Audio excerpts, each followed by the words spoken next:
like the OHL, there's too much unpredictability in terms of what happens when you make a big hit. Player snaps his head back, lots of gamesmanship that can go on. We think using supplemental discipline where you can really evaluate what happened on the ice to see if the player who got hit was vulnerable, was he unsuspecting, was it a late hit, that's something that we can do with suspensions and supplemental discipline. And the sense was otherwise we're going to disrupt the flow of the game and, more importantly, take hitting out of the game because players will be afraid to hit certain times of the game not knowing whether or not they're going to get called for a penalty. Did you have any issue with Chicago playing Marty Havlat after it seemed he had a concussion? You know, I leave that to the doctors, and we have pretty good standards for evaluating concussions. It's possible that he was analyzed and checked out okay, and he didn't feel well after the one game he played. Our doctors and our trainers and the players are very careful about this stuff, and that's why we're the first sports league to do baseline testing. Did you talk to Paul Kelly today about what came out of the meetings? Because I know the players at 70% wanted something done about headshots. Well, we are doing something about headshots. So we circulated a DVD before last season. There's a memorandum which explains the factors that go into an illegal hit for purposes of supplemental discipline. I haven't seen Paul today. I understand he's in the building, but we've probably just been in different places. All right, there are a couple of cap issues that I brought one up during the playoffs, and I know you were pretty hot at me, and that was the Calgary Flames going 2 weeks. I never get hot at you. With 15 skaters, and the Philadelphia Flyers, dressing as I call him the son of a car dealer, David Sloan, who came up, never played in the American Hockey League, got to play in an NHL game instead of Danny Severette, a couple of other guys that could have come up, Spiza. They couldn't get under the cap, well, because and I think that's a problem. Can you solve that? Well, the cap is a competitive issue as well. How you spend your money under the cap determines what your team's going to look like, and if you use up all your cap space and you don't leave yourself some flexibility for injuries, there's a consequence to that. And I'm not saying any club did anything wrong in terms of their cap management. But well, obviously they did. No. What I'm saying is you make judgments, and Calgary had a lot of injuries. Nobody could have predicted it, but that's the consequence of using up your cap space. Another club at the trading deadline might have said, you know what, I'm not going to make a certain trade that Calgary made, and didn't leave themselves enough room. Paul Holmgren said that. We want to be the best. But I guess we can't be. We're going to have leeway. No, what you have to do is leave yourself room to deal with all contingencies, and injuries are a part of the game. Well, so you wouldn't consider a change? You wouldn't look at maybe altering it so that if there is a set amount of injuries in the last 2 weeks, because don't you think the fans get cheated, that the standings get cheated?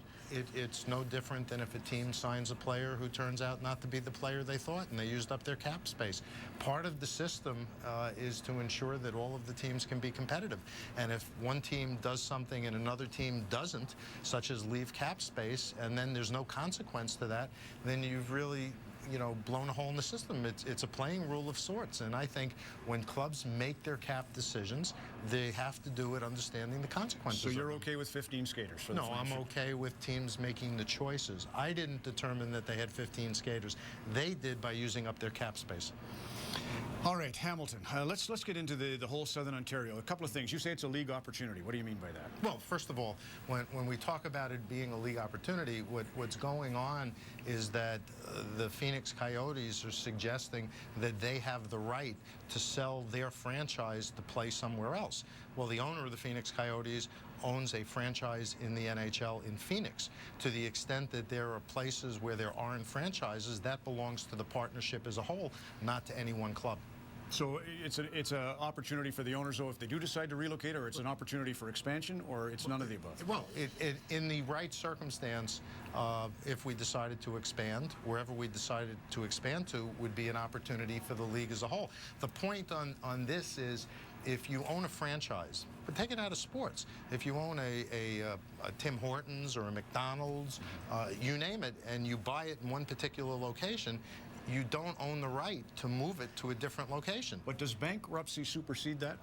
We don't think it does. The bankruptcy court, we would respectfully argue to the court, and I never like to be presumptuous when judges have to decide something, but our argument to the court is, Your Honor, the bankrupt party, the Phoenix Coyotes owner, is trying to sell something that he doesn't own.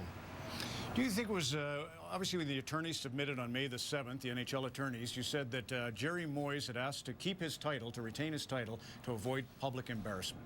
And you went along with that? No, a lot of things get mischaracterized. When Jerry Moyes needed the league's financial assistance for us to advance money, he executed proxies in effect saying that he couldn't take any extraordinary acts without our approval, and we left him in place as a titular matter. There it is. This is your filing, right? Mr. Moyes asked that he be allowed to retain his titles to avoid public embarrassment, and the league so agreed. Right. Don't you think we have the right to know if the NHL is running if you trade Ole Jokinen, if you move Derek Morris? He was, but none of that happened. And the club was being run on a day-to-day basis by Don Maloney and Doug Moss. And at the end of the day, what we were trying to do was keep things stable and calm. And frankly, they should have been. And this club doesn't belong in bankruptcy. The club was never in jeopardy, and any suggestion that it was is silly. And at the end of the day, this is a club that could have been sold, could have been handed over to new ownership, could have moved forward. There wouldn't have been any issues. I'd love them to stay, the Coyotes in Phoenix. Okay. I have no problem with that, Gary. But they have lost nearly $400 million since 1996. They've lost money every year. There's huge losses in the last 3 years. Jerry Moyes has pumped in $300 million. Some of that includes his acquisition costs. Not all of that's losses. You know, there's a bit too much hysteria about all the underlying facts here.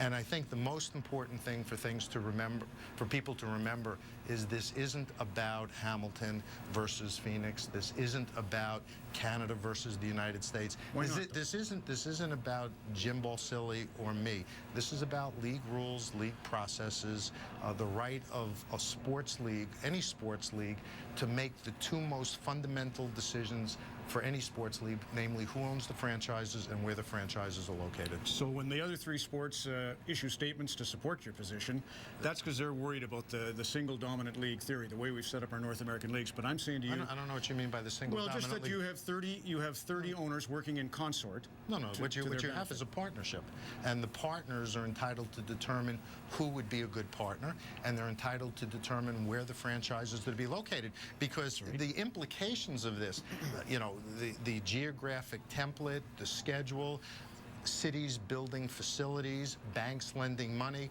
all of this can be turned on its head and really challenge the stability of sports leagues if, in fact, we don't have a right to support our franchises through the maintenance of our rules.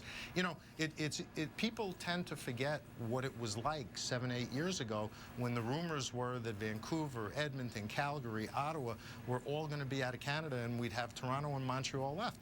If teams could just, by using the device of the bankruptcy court, pick up and move, then you would never have franchise stability, and you would find franchises in all sports running out on their fans whenever anything went wrong. So you say it's a problem with your investment bankers, that threat of the relocation to Hamilton? No, what investment? No. Would it be a problem? Bankers who lend money to franchises. Okay. Bankers who lend money to build arenas and stadiums. Which is huge. That's what I'm asking you. That's, I think, one of the reasons you wanted the stability in the past, correct? Of course, you have to have stability. So here you have that free financing, let's be honest. What free financing? 20 years, $20 billion has been spent by taxpayers in North America to build 60 arenas and stadiums, right?